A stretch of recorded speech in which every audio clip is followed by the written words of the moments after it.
While out deer hunting with his son Ralph, Keller Dover recite the Lord's Prayer and then nod his head in approval as Ralph shoots a buck. Keller advises his son to always be ready as they make their journey home. The Dover residence is passed by an outdated RV. Later, when discussing the family's finances, Ralph wonders why they don't rent out the grandfather's old apartment, to which Keller responds that it is in too bad of shape. The family, including Keller, his wife Grace, their children, and their friends the Birches, stroll to a neighbor's home for Thanksgiving meal. Together, the family enjoy themselves. The children leave the Birch home while the adults are cooking, and Anna Dover runs onto the old RV parked by the curb. When they realize someone is there, they go back inside. Franklin Birch is a friendly individual who plays the trumpet poorly. The younger daughters, age 6, depart after supper to return to Anna's residence and retrieve the safety whistle she is required to carry at all times. Later, Keller discovers that the girls haven't come back and that the teenagers weren't in charge of watching the two kids. Without success, Keller looks about his own house. Additionally, Ralph mentions the earlier RV when he returns from searching. Detective Loki interacts with the waitress while enjoying a solo Chinese meal. His phone pings. The white RV is eventually discovered by the cops parked outside a gas station adjacent to some trees. Alex Jones, the RV's driver, panics and tries to flee his debt. Loki, the case's lead detective, approaches them, but he crashes into some trees. When Alex is brought in to be interrogated, it is discovered that he has a 10-year-old's IQ and rarely talks. Alex was raised by his uncle and aunt after his parents passed away when he was 6 years old. Detective Loki visits Holly Jones, Alex's aunt. After a domestic disagreement with his aunt a few years earlier, Alex's uncle moved out of the house. Alex does not have a lot of stuff and sleeps in the RV the most of the time. No forensic evidence in the RV suggests the girls were forced into or struggled while inside, and with Alex's limited IQ, he couldn't have hid such evidence. Many volunteers search the woods at night while screaming out for the girls. When Loki visits the Birch family, he takes excellent pictures of their daughter. After telling Grace they passed their lie detector tests at the Dovers, Loki inquires as to why the girls left. Loki makes a promise to find the girl as Grace sobs and claims the girls were joyful. Keller is greeted and appears to be certain that it is the RV driver. Loki tries to calm down the Dovers by explaining that the evidence against Alex Jones is insufficient. Due of his low IQ, the polygraph tests on him are inconclusive, and he consistently denies ever seeing the kids. Alex will be released in 2 days because the police were unable to locate any evidence to use against him. Loki requests his captain to keep Alex with him longer, but the captain declines. Loki gives him a search update. Within a 10-mile range near the homes of the girls, Loki conducts sex offender interviews. Loki finds a tight and mummified body belonging to Father Patrick Dunn in a fortified basement. A circular medallion with a tangle-like pattern is worn by the body. Father Dunn alleges that although he did not know who the man was, he heard him confess that he had killed 16 children and had a marital quarrel. Father Dunn admits to killing the man at his home to save the children after persuading him to do so. He is then arrested for murder. The river and forests are still being searched. When Alex is released, Keller knows and attacks him in the police parking lot. He hears Alex saying that, "They didn't cry until I left them." Keller interprets this as evidence that Alex kidnapped the girls, despite the fact that no one was nearby to hear this and confirm it. After a brief conversation with Loki, Captain O'Malley sends Dover home with a warning. Loki conducts another interview with Alex and Holly concerning the parking lot incident at the Jones residence. In case Alex is not truthful, he threatens to put the aunt in jail. After that, he departs and stops in front of an old vehicle. Keller gives Grace a medication to help her fall asleep since she is upset. He advises his son to be courageous, mature, and take care of his mother before leaving the house. That evening, while walking his dog, Keller kidnaps Alex and holds him captive in his father's old abandoned, dilapidated apartment building. The following morning, he ties Franklin Birch up with duct tape and shows him the captured man. Birch is shocked as Keller begins questioning him. Detective Loki investigates prior cases of unresolved missing children. Barry Milland is one of them. He has been missing since he was 6 years old, or 26 years ago. In an interview, his mother is seen watching and pausing a VHS film of him from immediately before his kidnapping. In jail, he conducts another interview with Father Dunn. According to Dunn, the man kidnapped children during the day and snatched more than one at once. Loki thinks the information is pointless. Neither DNA testing nor reports of missing persons can identify the body. Keller continually hits Alex in an effort to get information since he is furious that he won't reveal what he did to the girls. Detective Loki observes a man acting suspiciously during a candlelight vigil for the missing girls but loses track of him during the pursuit. The news report on the man is on TV that evening, and a skit is shown. The following day, Birch visits Dover to inform him that there is another potential man. Concerning supplies for the ongoing hunt, Loki and Captain O'Malley debate. Loki observes the interview footage with Alex and learns about a phone call.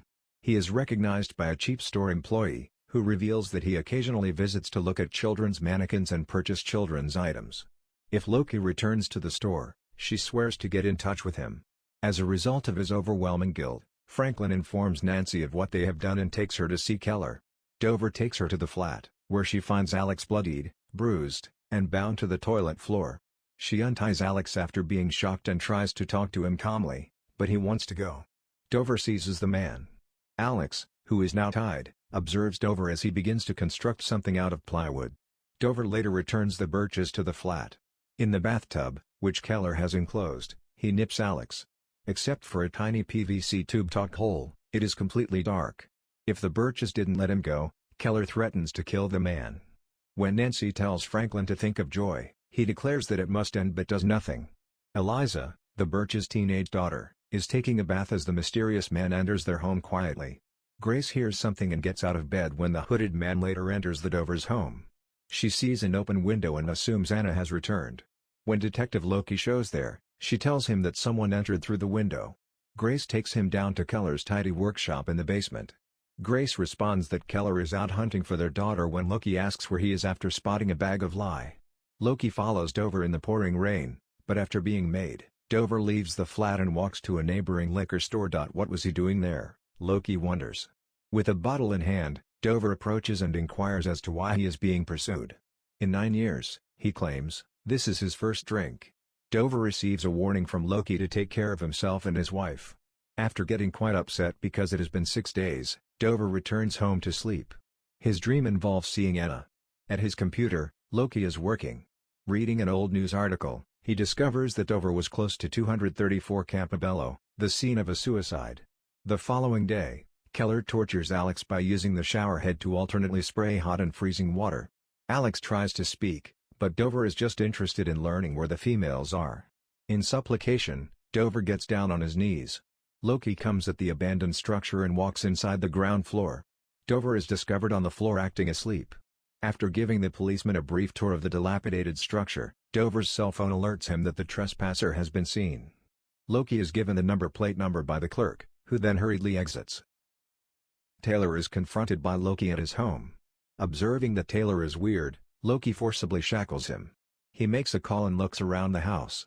Drawings of complex mazes are all over the walls.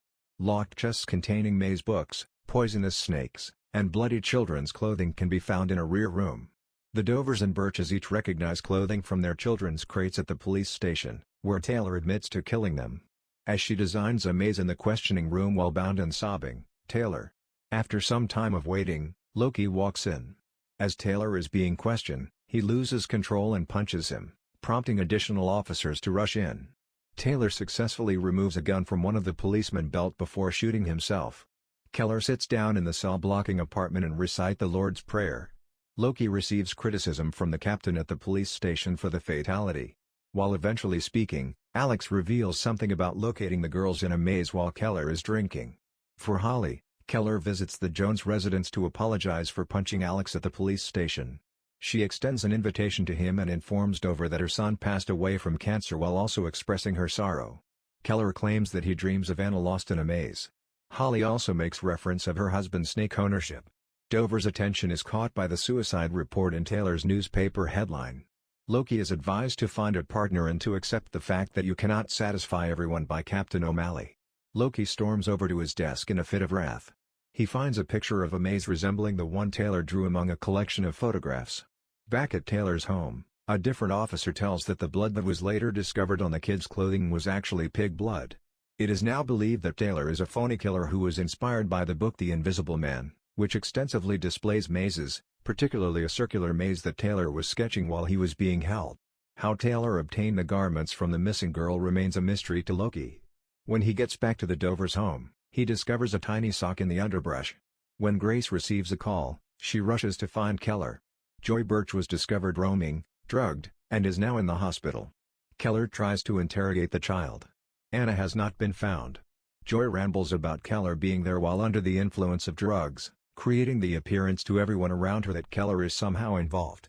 As Loki pursues him inside the hospital, Keller dashes away and joins a vehicle chase outside. Loki misplaces Keller, but when he gets close to his apartment complex, he spots Alex being held captive. Keller has arrived at Holly's house carrying a tool belt and apologizing for his actions. Holly offers a kind invitation to him to come in for tea once more. Keller questions her about the girls, but she restrains him at gunpoint, makes him put on shackles, and makes him take the same sedative that she gave to Anna and Joy. She leads him outside to an old automobile while brandishing a revolver. She admits that she and her husband had shared Keller's religious beliefs up to the early death of their kid from cancer. In order to convert their parents into demons, Holly and her husband resolved to wage war on God by making children vanish without a trace. This was demonstrated by what Keller had become into. As soon as her husband vanished, she does what she can. Announcing that Alex never touched the girls, she encourages Keller to drive cautiously. Holly shoots him in the leg as he tries to force his way into the pit that the automobile had been hiding. He then falls into the pit.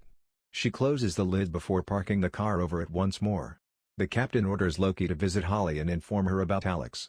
Keller searches his lair with a little torch. He locates his daughter's whistle and says a prayer for Anna's protection. Loki shows up. Holly fetches Anna from a closed chamber. When Loki first gets inside, he notices an old photograph of Holly's husband and their RV. Then he creeps towards the sound. As Loki commands Holly to stop injecting the girl with a syringe, they both open fire. Holly is dead, and a bleeding, injured the girl is hurried to the hospital by Loki. The following morning, a wounded Loki reads the headline in the newspaper: Alex Jones, aka Barry Milland, has been reunited with his family. The Birches and Dovers leave as Grace enters and assures them that Anna will be fine. Grace claims Keller hasn't gotten in touch with her yet and she knows he will be arrested if found. Although the ground is frozen, the CSI technicians claim to have located some dead snakes at the Jones residence late at night. For the evening, they depart. Loki waits in place until he hears a whistle. Well, that's all for today's video. We hope you enjoyed it, and please support us by subscribe to the channel and click on the bell icon to get notification for new videos every we post.